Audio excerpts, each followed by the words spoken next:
Valara had never imagined she would seek refuge on such a primitive world, but she had no choice. The pod crashed in a dense forest somewhere in the northern continent. She crawled from the wreckage, her purple skin bruised and bleeding. The air felt thick in her lungs as she stumbled forward. The tracking beacon in her pod would lead her father's hunters directly to her. She needed to find shelter. Fast, Kate Wilson worked the late shift at the rural gas station on the edge of town.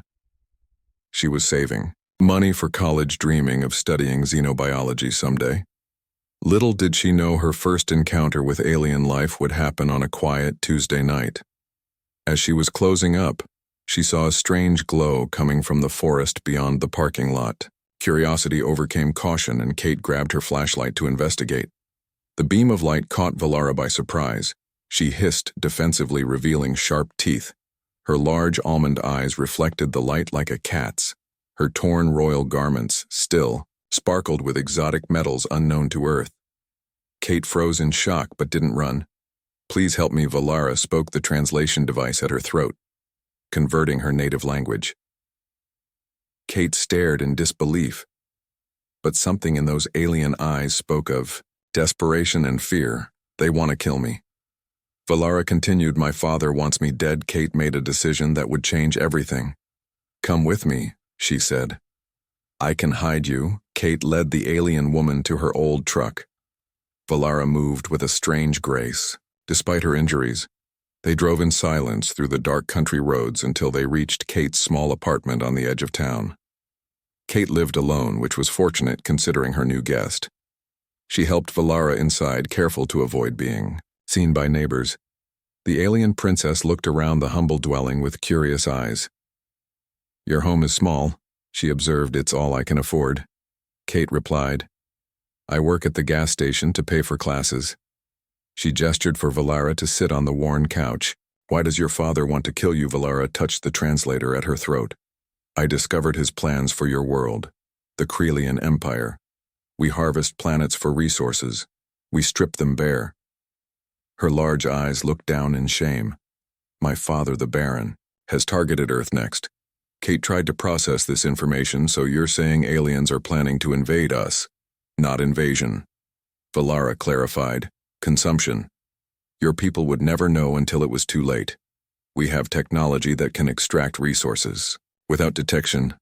But I saw your art, your music, your stories." She looked up, meeting Kate's eyes. "I could not let my father destroy such beauty." "So you tried to stop him?" "I tried to convince the council that Earth should be protected. I brought evidence of your culture's value." She touched a small device on her wrist projecting images of human achievements, art, science, architecture. "But my father declared me a traitor. He said I was contaminated by primitive ideas. He ordered my execution." Kate sat down heavily next to the alien. "Why come here? Why Earth?" "It was my only option," Valara explained. "My ship was damaged during escape. I had limited fuel. Earth was the nearest habitable planet." Her voice softened. "And perhaps I wanted to see for myself the world I tried to save." Kate looked at the alien woman with new understanding. "So what happens now?" "They will hunt me," Valara said. "They cannot allow me to share Krelian secrets with Earth, especially not with our plans to harvest this world." She looked around nervously. "I've put you in danger by coming here. I should leave." "No," Kate said firmly, surprising herself. "You tried to save us. The least I can do is help you." She stood pacing the small living room. "So these hunters, how will they find you?" "My escape pod has a tracking beacon. They will locate it soon, and Krelians can sense others of our kind at short distances." Valara touched her purple skin.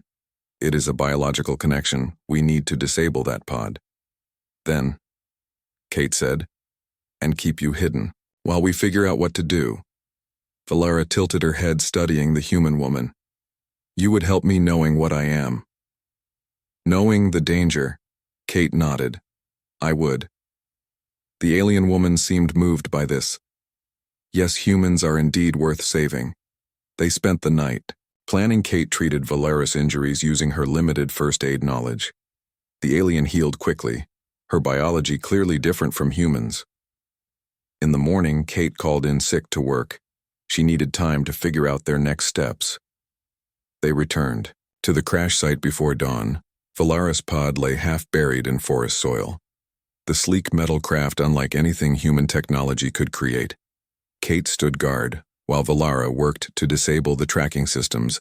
"It is done," Valara said, "but they may have already detected it. We must hurry." As they turned to leave, a sound caught their attention. Something moving through the trees. Kate pulled Valara behind a large oak, just as a drone appeared, hovering silently. The machine was clearly not of Earth origin. Its metallic surface glinted with strange symbols as it scanned the area. Krelian scout drone, Valara whispered. They found the pod. The drone paused over the damaged craft, extending sensors. Kate held her breath. Would it detect them? The machine scanned the area for several tense minutes before rising higher and moving away through the forest. "They will send hunters next," Valara said. "We must prepare back at the apartment." Kate gathered supplies while Valara explained more about the Krelian Empire. For centuries they had traveled the stars, harvesting worlds, leaving barren husks behind. They targeted developing planets, worlds whose inhabitants could not defend themselves. "But you're different," Kate observed as she packed food and clothing into bags. Valara looked thoughtful. "I was raised to be the next Baron. I saw countless worlds reduced to nothing. It never bothered me until she paused, until I studied Earth." What changed? Valara projected images from her wrist device. Human music played softly while art appeared in the air between them. "I discovered something my people have lost. Creativity, compassion, connection. Your species creates rather than merely consumes." The translator at her throat struggled with her emotion. "Your worlds." Beauty awakened something in me. Kate was moved by the alien's words. "We need to warn people. Tell the government." Valara shook her head sadly. "Your leaders would not believe you. And if they did, they would capture me, study me. It would change nothing. Against the Krelian fleet, there must be something we can do." Kate insisted. Valara was quiet for a moment, then her eyes widened. "Perhaps there is." She accessed her wrist device. "There are defense plans, transmission codes, battle strategies, all in the Royal database. I have access as heir. I could help your world prepare." Kate stared at her. "Would you betray your own people?" Valara met her gaze. "My people betrayed themselves long ago when they chose destruction over creation. I choose to stand with life." A loud crash interrupted them. The apartment door splintered inward. A tall, purple-skinned figure stood in the doorway, armored in gleaming metal. His eyes locked on Valara. "By order of Baron Zaxner, you are condemned to death, traitor." Kate grabbed Valara's arm, pulling her toward the back window. The hunter raised a weapon that hummed with energy, but Valara was faster. She pushed Kate aside and faced her pursuer. "I reject the Baron's authority," the princess declared. Her voice carried the strength of her royal heritage. The hunter hesitated, surprised by her defiance. That was all the time Kate needed. She swung her backpack hard into the alien's head. The hunter staggered. Valara seized the moment, grabbing Kate's hand. They jumped through the window, landing hard on the grass below, and ran into the night. Their journey had only just begun. Here's part 2. Kate and Valara ran through the darkened streets, their breath forming clouds in the cool night air. The hunter would recover quickly and resume pursuit. They needed somewhere to hide, somewhere secure. "I know a place," Kate said between breaths. "My friend Linda has a cabin in the woods. She never uses it this time of year." She changed direction, leading them toward the edge of town. The cabin was small and rustic, nestled among tall pine trees. Kate found the spare key under a flower pot, and they slipped inside. Valara looked around curiously at the wooden structure, so different from the sleek metal environments she was accustomed to.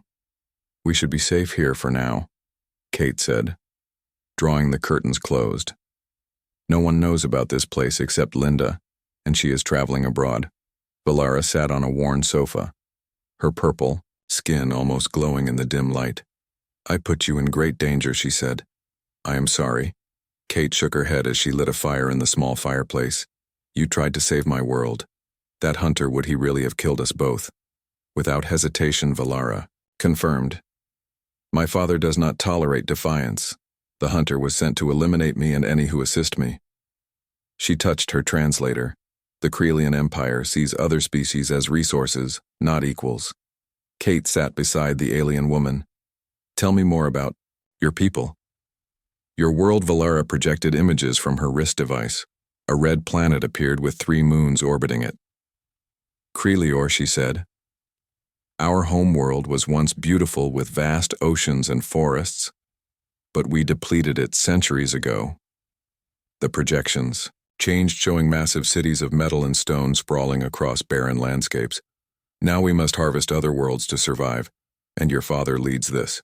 Baron Zaxnor rules the harvest fleet, Valara confirmed. He has consumed 17 worlds in his reign. I was to follow in his path. She looked down at her 4-fingered hands. Until I discovered Earth, what made Earth different? Kate asked, genuinely curious. The alien princess smiled, a strange expression on her non-human face. Your music, she said simply. She touched her device and soft classical music filled the cabin. I had never heard anything like it. The projections changed, showing Earth art, architecture, literature, your creativity, your capacity for beauty. It awakened something in me, something the Krelian people lost generations ago. They talked through the night. Kate explaining human customs and history, Valara describing the stars and worlds she had seen. Despite their differences, they found connection, understanding. Their conversation flowed easily as if they had known each other for years. When dawn broke, they faced the reality of their situation. The hunters would not stop searching.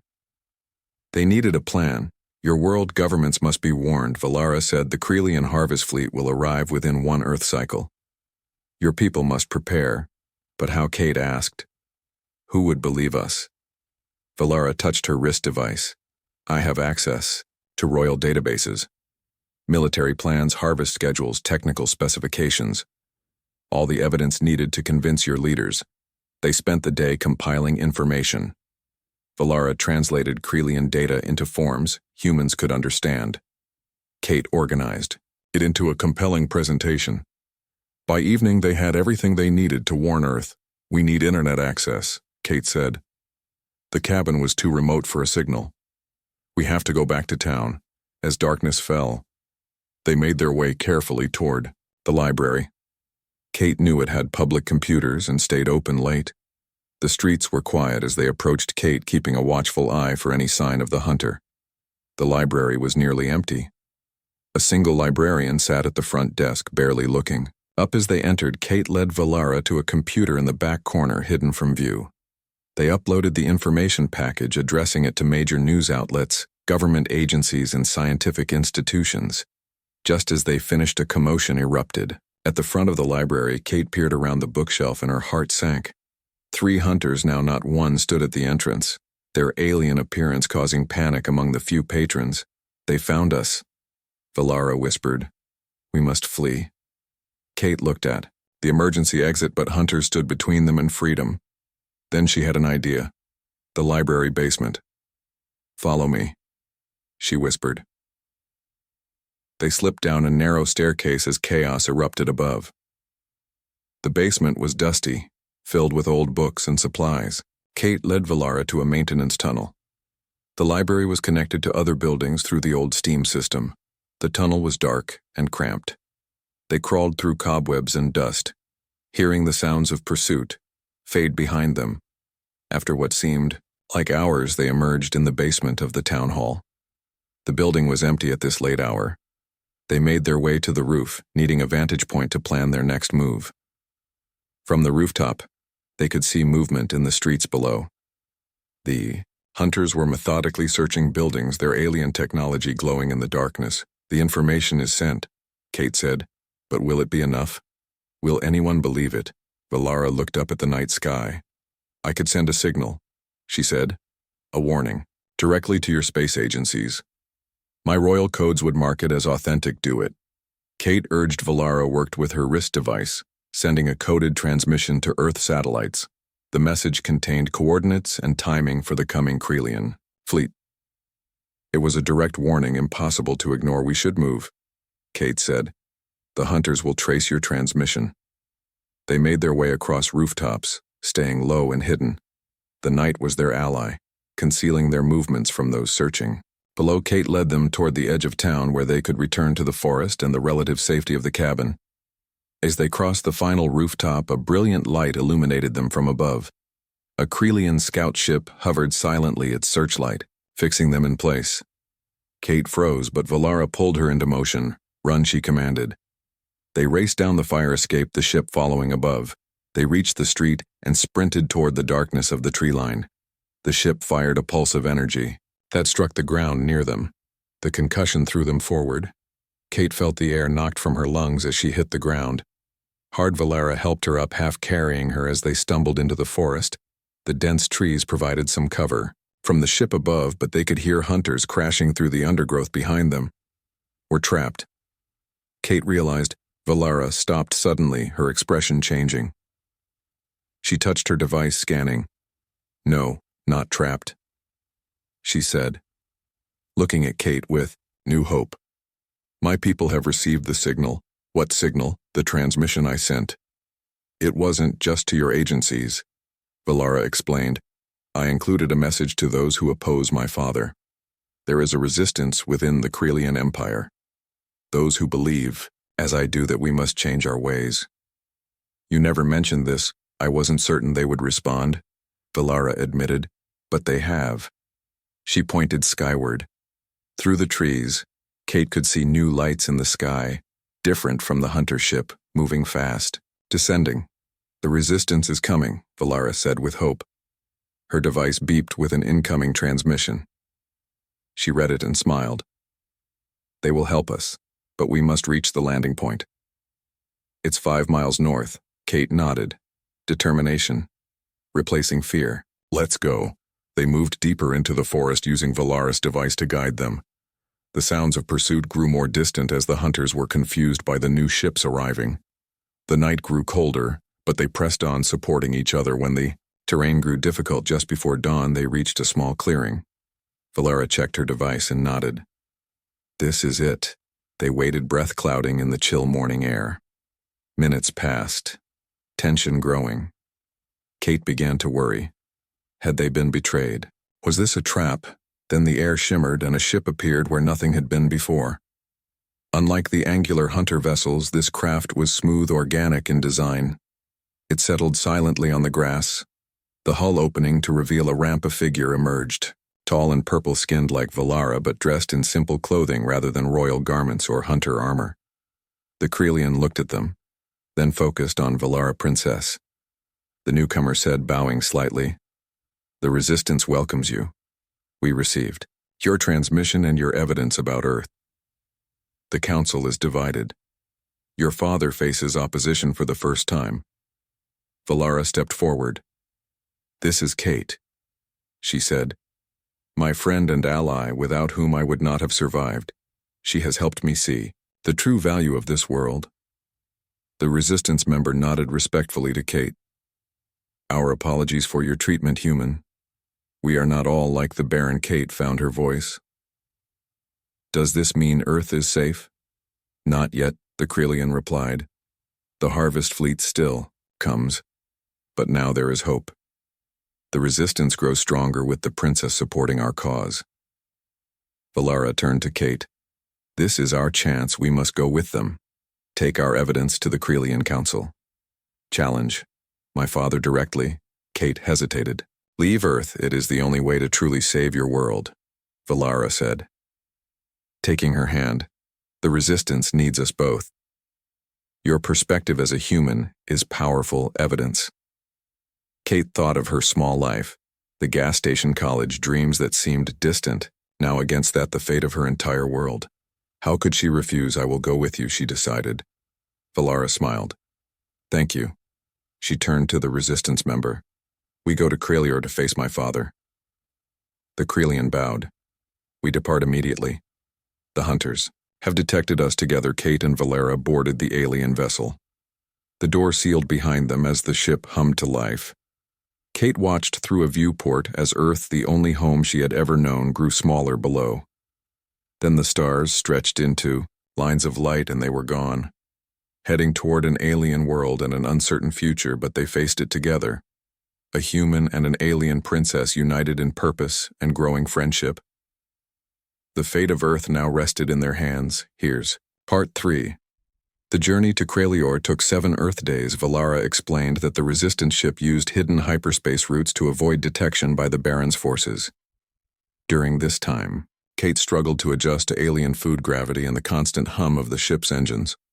But Valara remained by her side, teaching her about Kralian culture and preparing her for what lay ahead.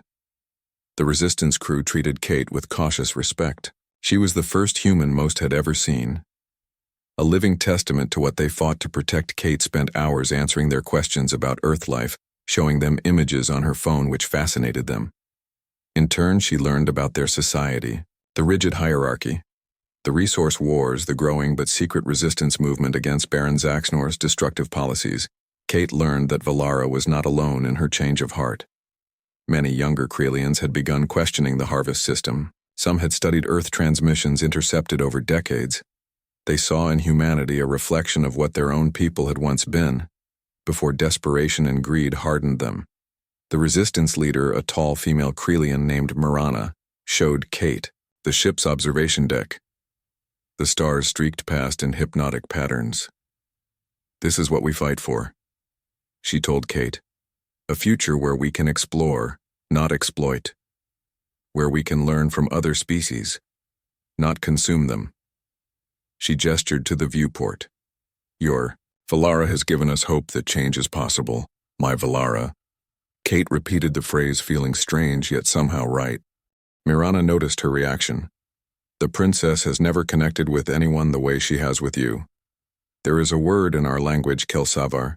It means one who awakens the soul. Valara was dead inside until she found Earth. Until she found you." The ship emerged from hyperspace above a massive red planet with 3 moons, Kralior, Valara's homeworld. Kate gasped at the sight. The planet's surface was mostly barren desert, with massive metal cities jutting like spikes from the red landscape orbital stations, and defense platforms surrounded it. A vast fleet of harvest ships gathered near the largest moon. "They will detect us soon," Mirana warned as she piloted the ship toward a mountain range on the planet's northern continent. "We must reach the sanctuary." The sanctuary was a hidden resistance base built inside a mountain. The ship slipped through a holographic disguise, revealing a hangar carved from stone. Dozens of resistance vessels and hundreds of Kralians moved purposefully through the space. Kate felt all eyes turned to her as she disembarked, a human on Kralior. Something unprecedented. Valara stood protectively beside her. "This is Kate Wilson of Earth," she announced, her voice carrying the authority of her royal birth. "She stands with us as equal and ally. She risked her life to help me escape my father's hunters. She deserves your respect." The watching Kralians touched their foreheads in a gesture of acknowledgement. Kate felt overwhelmed but grateful for Valara's presence. The Resistance Council convened in a circular chamber deep within the mountain. 12 elder Kralians sat in a semicircle with Mirana at the center. Kate and Valara stood before them. The princess still wore her royal garments, though they were now tattered from their escape. Her presence commanded attention. Despite this, Valara spoke first, presenting evidence of Earth's value.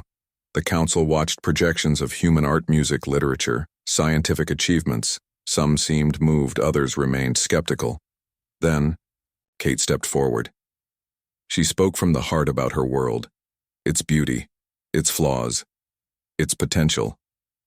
She described the forests, the oceans, the cities where millions lived, worked, dreamed, created. She spoke of human history, how they had overcome divisions, to work together in times of need. When she finished, silence filled the chamber. Then an elder spoke. "You ask us to oppose Baron Zaxnor, to risk civil war for a primitive world." "Not primitive," Valara corrected. "Different. Their path is not ours, but it has value. They create where we destroy. They build community, where we enforce hierarchy." She projected data from her wrist device. "These are Earth's resources, the minerals, water, biomass my father covets. But look at what would be lost." She showed images of Earth life from microscopic organisms to great whales, from ancient forests to coral reefs.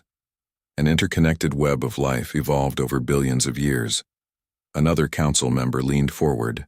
The Baron will not be swayed by this. His power depends on the harvest. That is why we must take this evidence to the people, Valara replied. The common Krelians who never see what is destroyed, only the resources that return. My royal access can broadcast to every screen on Krelior. Let them see what their comfort costs. Let them decide if Earth's destruction is a price worth paying.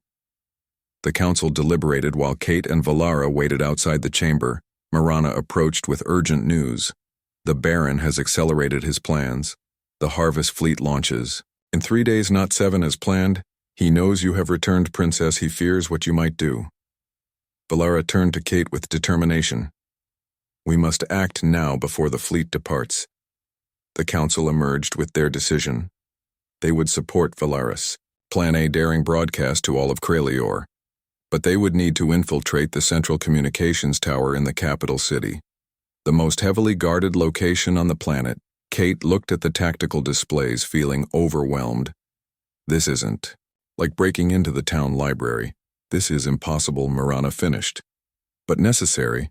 They spent the day preparing Valara, teaching Kate basic Krelian technology and customs. The plan was dangerous.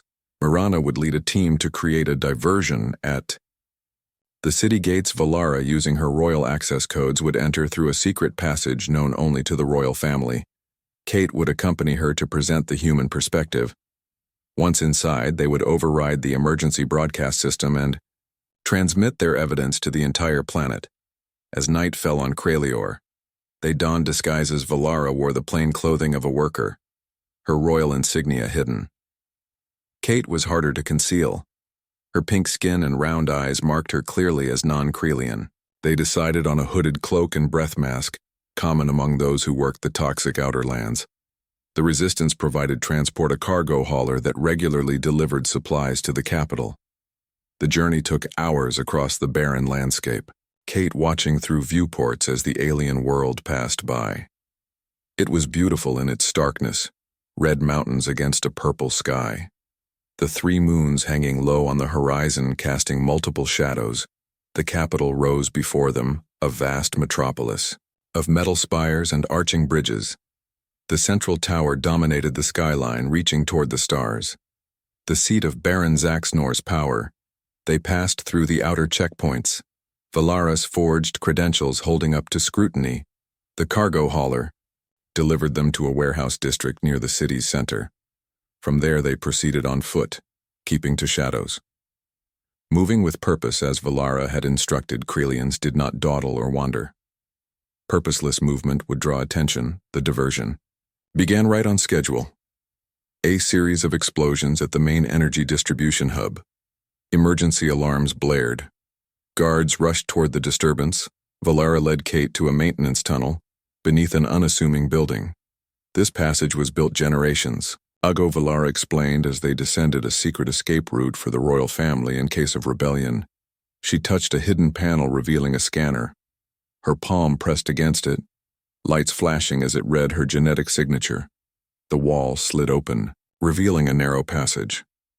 It has not been used in centuries, but my access should still function. They moved through dark tunnels guided by the light from Valara's wrist device.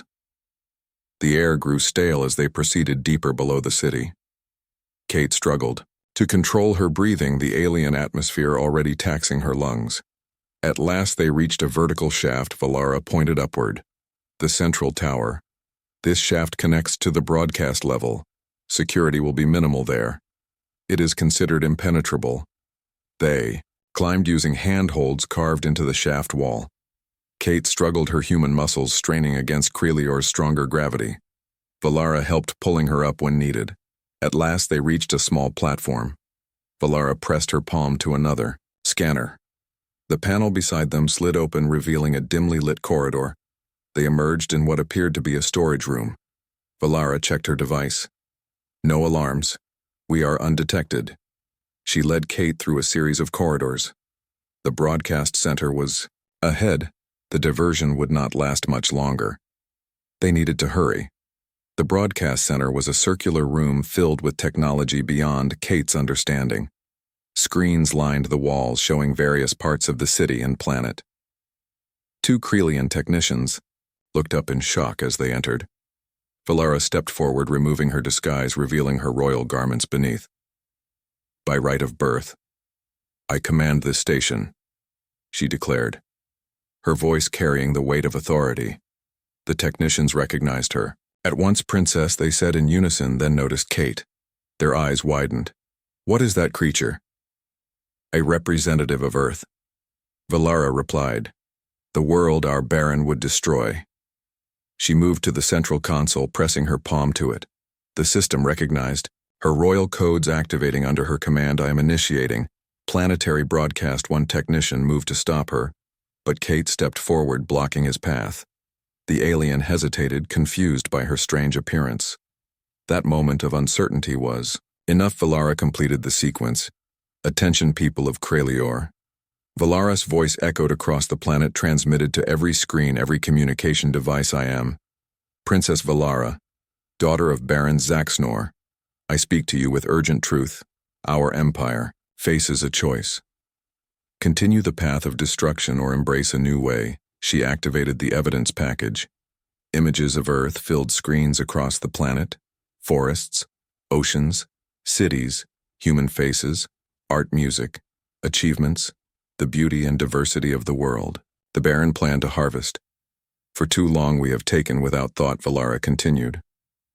"We have destroyed worlds to maintain our comfort. This must end. I have brought a representative of Earth to speak." Kate stepped forward, pulling back her hood, revealing her human face to an entire alien civilization. Kate spoke from her heart, her words translated by Valara's device. "I come from Earth, a world of beauty and life like nothing you have seen. We are young as a civilization. We make mistakes. We struggle. But we create, we dream, we hope. My people don't yet know about yours, but I have learned about you. I have seen the good in Krelians through Valara and the Resistance. They show that you can change, that you can choose a different path." As she spoke, alarms began to sound. The Baron's guards had discovered the broadcast. Valara worked frantically at the console, ensuring the transmission continued. Kate kept speaking, knowing each word might be her last. "We offer friendship, not resources. We offer exchange, not exploitation." The doors burst open. Baron Zaxnor himself entered, surrounded by guards. His face twisted with rage at the sight of his daughter and the human beside her. "Traitor!" he snarled at Valara. "You shame our bloodline with this." He gestured dismissively at Kate. "The broadcast continues," Father Valara said calmly. "All of Krelior watches. All of Krelior knows what you would destroy." Zaxnor looked at the consoles, realizing the truth of her words. His people were watching, witnessing his daughter's defiance and the human who stood with her. He could not simply execute them now without consequences. "What do you want?" he demanded. "A council," Valara replied. "A public debate on the future of our empire. The harvest fleet grounded until the people decide." "Impossible. Krelior depends on the harvest." "Does it?" Kate interjected. "Or do you depend on it? Baron, your cities have resources. Your technology could create, not just consume. Your people once built this empire through innovation, not theft." Zaxnor stared at the human, his anger mixing with something else. Uncertainty. The transmission continued, showing scenes of Earth life to the entire planet. Beyond the tower, something unexpected was happening. Krelians were gathering in the streets, watching, listening, questioning, generations of acceptance giving way to doubt. Baron Valara said softly, looking at the monitors showing the growing crowds. "Your people are awakening. What will you tell them?" Here's Part 4. Title: Part 4. Baron Zaxnor looked from the monitors to his daughter, to the human who stood defiantly beside her. His expression hardened. Decades of absolute rule, leaving no room for compromise. "Guards," he commanded. "Take them."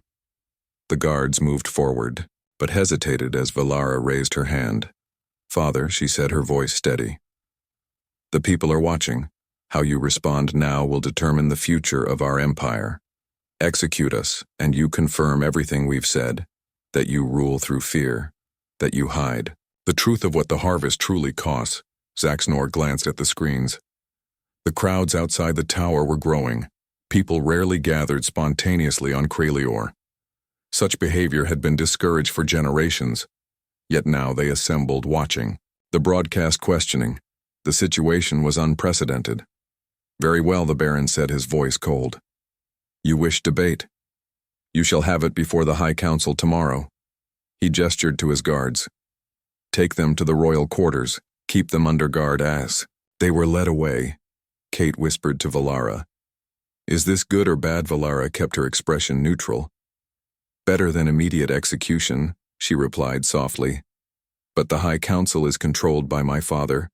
Most are beneficiaries of the harvest system. They were brought to a luxurious suite in the upper levels of the tower, guards posted at every exit.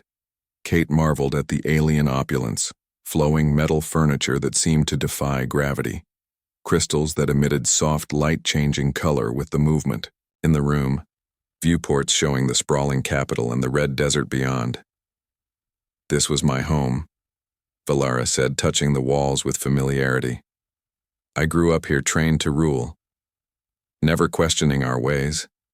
Kate looked out at the alien world. It's beautiful. In a stark way, Valara joined her at the viewport. In ancient times, Krelior was green forests covered the northern continents, great oceans teemed with life. But we consumed it all. Our technology outpaced our wisdom. She sighed. Now we do to other worlds what we did to our own. What happens tomorrow? Kate asked. The High Council will convene. 12 members, all appointed by my father. I will present our case. You will speak as Earth's representative. The Council will vote. She looked down. The outcome is predetermined, so it's hopeless. Valara took Kate's hand, surprising her with the gesture. No Krelians are watching now. Questions are being asked. The resistance grows stronger each hour. My father knows this. It's why he granted the hearing he hopes to. Maintain control, appear reasonable while ultimately proceeding with his plans. Kate squeezed the alien's four-fingered hand. So we use his hearing against him. We speak not to the council but to the people. Exactly. Valara smiled. That night they prepared. Their presentation, Kate selected the most powerful images of Earth. To show the council, Valara worked on her formal address, practicing the ancient ceremonial language required for such proceedings. They worked side by side, human and alien united. In purpose as they worked, Kate realized how much had changed in such a short time. 2 weeks ago she had been a gas station attendant, dreaming of college. Now she stood on an alien world, fighting for Earth's survival alongside an alien princess. The thought made her laugh. What amuses you? Valara asked, just thinking about how crazy this all is. Kate replied, A month ago I was worried about paying rent. Now I am about to address an alien council. Valara tilted her head. You regret coming? No, Kate said. Firmly, I don't. I just never imagined this would be my life. Nor I mine, Valara admitted. I was raised to follow my father, to someday rule as he does. Yet here I stand in opposition to everything I was taught. Her large eyes met. Kate's. Meeting you changed. Everything. They fell silent, both aware of the growing connection between them. Despite their different worlds, different biologies, they had formed a bond that transcended these differences. A shared purpose had become something more. Morning came, the alien sun casting purple shadows across the capital. Attendants arrived, bringing formal attire. Kate was provided with a silver robe styled in Krelian fashion, though adapted for her human form. Valara donned the formal regalia of a royal heir, elaborate, metal armor inlaid with precious stones. A circlet upon her head marking her status. The High Council chamber occupied the top level of the tower, a vast circular space with a domed ceiling, showing the 3 moons of Krelior in perpetual orbit. 12. Thrones arranged in a semicircle faced a central speaking platform. Baron Zaxner sat on the largest throne elevated above the others. His expression remained impassive as Valara and Kate were led in. Hundreds of observers filled the galleries. This was unusual. Valara whispered to Kate High Council meetings were typically closed to all but the highest officials. The resistance had clearly succeeded in pressuring for public access. Camera drones hovered recording the proceedings for broadcast across the empire. Baron Zaxnor Rose, my daughter Princess Valara, has requested this hearing to present arguments against the scheduled harvest of the world designated Terra 3.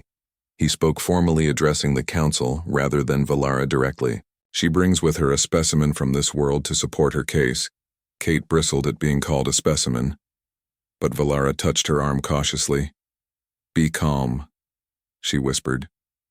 This is ceremony, the Baron continued. The High Council will hear these arguments, then render judgment on whether to proceed with the harvest. As is tradition, the dissenter speaks first. Valara stepped forward to the central platform. Kate beside her noble council, she began. I come before you not only as heir to the Baron, but as a witness to a truth we have long denied.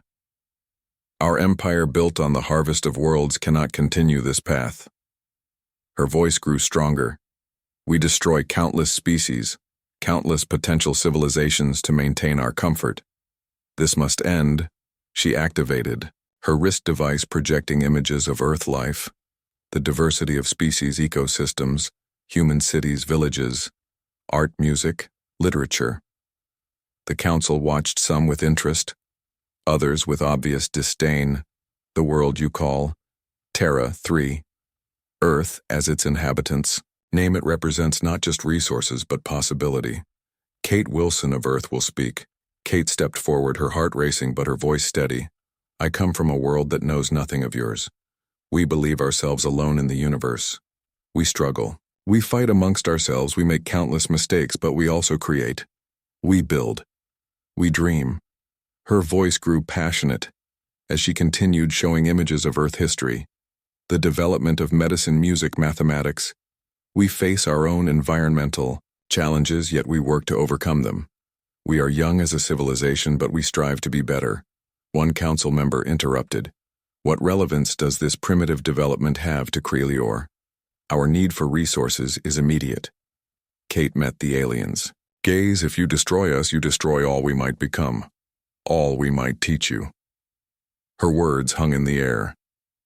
The first human to address the High Council of Krelior, speaking not as a supplicant, but as an equal, Valara continued with technical data, projections, showing how Krelian technology could be adapted for sustainability, how cooperation rather than consumption could ensure the Empire's future resources exist in uninhabited systems. Innovations in recycling and energy production could reduce dependence on the harvest. Baron Zaxnor listened, his expression unreadable as his daughter dismantled the foundation of his rule. Finally, he rose. Enough. These academic arguments ignore reality. Krelior requires resources. The harvest provides them sentiment. For primitive worlds cannot outweigh the needs of our people. Valara challenged him directly. Father, when did need become greed? The harvest provides luxury for the few, while most Krelians live in the outer districts with minimal benefit. She gestured.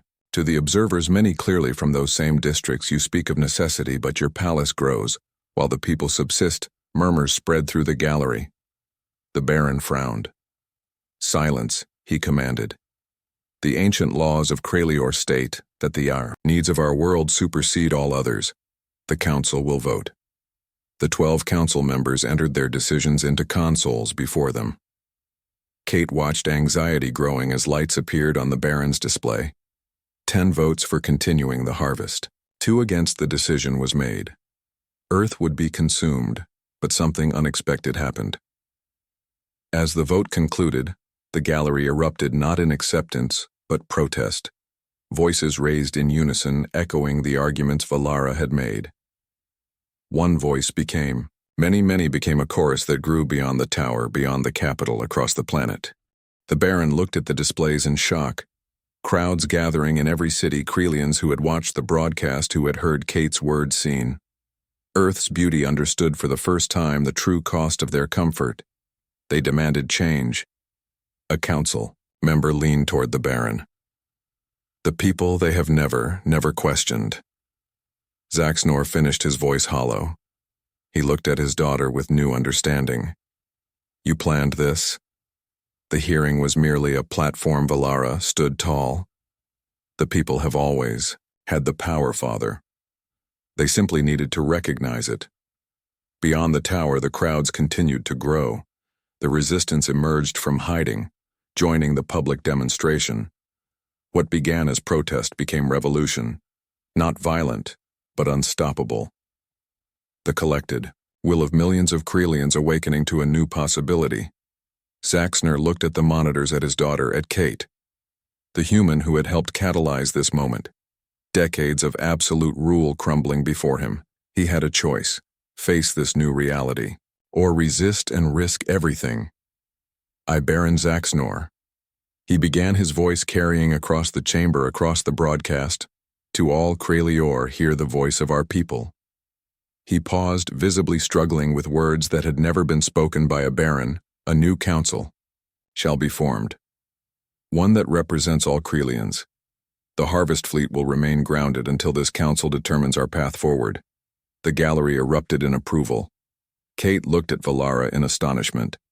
Did he just surrender? Valara finished. No, he adapted. He is still Baron. He will try to control this change, but she smiled. It is a beginning. In the days that followed, change swept across Krelior. The resistance emerged fully into the open, leaders like Marana taking positions in the transitional government.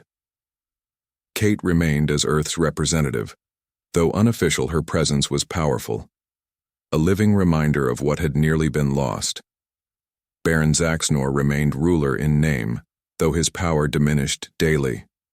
The harvest fleet stood down. Engineers began exploring Valara's proposed alternatives, mining uninhabited systems, developing sustainable technologies, reclaiming Krelior's own damaged ecosystem. Kate and Valara worked together, presenting Earth to the Krelian people, not as a target but as a potential ally. The question of contact remained controversial. Most believed Earth was not ready for the knowledge of alien life, the trauma of a near miss, with extinction too great a burden to place on humanity. Yet bridges were being built, preparation for a day when contact might become reality. One evening, Kate stood on a balcony overlooking the capital. The three moons cast their glow across the red landscape. Valara joined her, both of them contemplative. Will you return to Earth? Valara asked, softly. The question that had remained unspoken between them. Kate looked out at the alien world that had become familiar, almost a second home. I should my family, my life. But she turned to the alien princess, who had become so much more than an ally. How can I go back to pumping gas after this? Valara stepped closer. Earth needs a voice here. Someone who understands both worlds, who can help prepare for the day our peoples meet openly. An ambassador, Kate said, of sorts. Valara agreed. Though unofficial, the new council has approved such a position if you wish it. Kate considered everything she had left behind seemed small compared to what she could accomplish here. Yet Earth was home. Family, friends, the simple beauty of her own world. I need to go back, she said at last. At least for a while. To explain to my family, say my goodbyes. Then she met Valara's eyes. Then I would be honored to return. Relief washed over. Valara's features, I feared you would choose to remain on. Earth. Kate reached out, taking. The aliens and our worlds need each other, Valara. I see that now. Perhaps they always have. The princess nodded. The Krelians need to remember what we've forgotten. Creativity, connection, compassion. Earth has these in abundance. And Earth needs to look beyond itself, Kate added. To see the greater universe. To understand its place in it. They stood together, human and alien. Their unlikely friendship had already changed one civilization. Perhaps in time, it would change too. As the moons of Krelior continued, their eternal dance, Kate Wilson, gas station attendant from Earth, contemplated her new role in the universe. Ambassador between worlds, bridge between species. The journey ahead would not be easy, but looking at Valara, she knew she would not face it alone. Here's part 5. 3 months had passed since the revolution. Kate had returned to Earth accompanied by Mirana, traveling in a cloaked ship that landed in the same forest where Valara's pod had crashed. The journey home was bittersweet. Saying goodbye to Valara had been difficult but necessary. Both had responsibilities to their worlds. Kate found her apartment untouched, her absence explained away by the Resistance, who had sent messages from her accounts claiming she had taken a sudden trip. Only a few weeks had passed on Earth, though it felt like a lifetime to Kate. She spent days reconnecting with family, creating a story about a spontaneous adventure that changed her perspective on life. It wasn't entirely untrue. At night, she would look at the stars knowing Valara was out there, working to change her civilization. Kate had a similar task, though far more delicate. She began by making connections in the scientific community. Her knowledge of astronomy, suddenly precise and detailed, attracted attention. She secured a research position at a university using the cover story of self-education and exceptional aptitude. Working carefully, she introduced concepts that would prepare humanity for the eventual revelation of alien life. Theoretical papers on interspecies communication, speculative biology of non-Earth organisms, cultural adaptation protocols for hypothetical first contact, all building blocks for a foundation humanity would need. The Krelian transmitter hidden in her apartment allowed secure communication with Valara. Their conversations were both professional and personal. Updates on the political situation on Krelior, the progress of the new council, the dismantling of the Harvest Fleet, but also shared moments, discoveries, hopes, dreams, the connection between them deepening. Despite the vast distance, 6 months after her return, Kate received an urgent message. Valara would be coming to Earth. The new council had voted to establish formal, though secret, contact. A diplomatic mission would arrive within days. The ship landed at night in a remote desert region. Kate waiting alone as the sleek craft settled on the sand. The hatch opened and Valara emerged. Their eyes met across the distance. Neither moved for a moment, then both ran forward, embracing. The first official diplomatic greeting between their species was anything but formal. "I missed you," Valara said, her translator, conveying the emotion in her voice. Kate held her tight. "Earth has felt strange without you. Like something important was missing." They separated, both somewhat embarrassed by the display. The mission, Valara explained, consisted of scientists, diplomats, cultural experts, all carefully selected for their open minds and ethical perspectives. Their goal was to study Earth, discreetly establish protocols for eventual open contact, and identify human representatives who might be ready for the truth. The Council believes 50 Earth years is an appropriate timeline. Valara explained as they sat together under the stars. Humanity needs time to develop both technologically and culturally. Before the shock of our existence, Kate nodded. "It makes sense, though part of me wishes it could be sooner." She looked at Valara. The Krelian wore simplified royal garments. Her status as princess maintained, though the meaning had changed. "You look well." "The revolution agrees with you." Valara made the Krelian expression, equivalent to a smile. "My father remains barren, but his power is ceremonial now. The new council governs. The last harvest ship was decommissioned last month, transformed into a research vessel. And the Resistance, now the leading political force, Mirana, heads the council. She sends her regards." She touched her wrist device, projecting images of a changed Krelior, the red planet showing signs of renewal, vast reclamation projects in the deserts, the beginnings of new oceans, great machines pulling water. "From the ice caps of the moons, we have begun healing our world, Kate. It will take centuries, but the process has begun." Kate shared her own progress. The network of scientists she had cultivated. The subtle preparation of humanity for the idea that they were not alone. The groundwork for eventual contact. Her cover as a brilliant but eccentric researcher had proven effective. Their conversation lasted through the night. Two friends from different worlds sharing their hopes for the future. As dawn approached, Valara revealed the true purpose of her visit.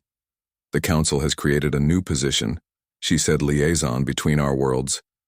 Someone to oversee the diplomatic mission to ensure both Kralian and Earth interests are represented. They have selected me. Kate felt joy surge through her. You mean I will be stationed on Earth? Valara confirmed. For the foreseeable future, they spent the following months establishing the foundation for their work. The Kralian diplomatic team operated from a hidden base beneath the desert, their technology allowing them to observe, study, and occasionally interact with humanity in carefully controlled circumstances. Kate served as their guide interpreter, and cultural translator Valara took her role, seriously studying human history, language, art. Her fascination with Earth culture only deepened as she experienced it firsthand. Together, she and Kate developed the framework for eventual revelation, a multi-generational plan that would slowly prepare humanity for the knowledge they were not alone.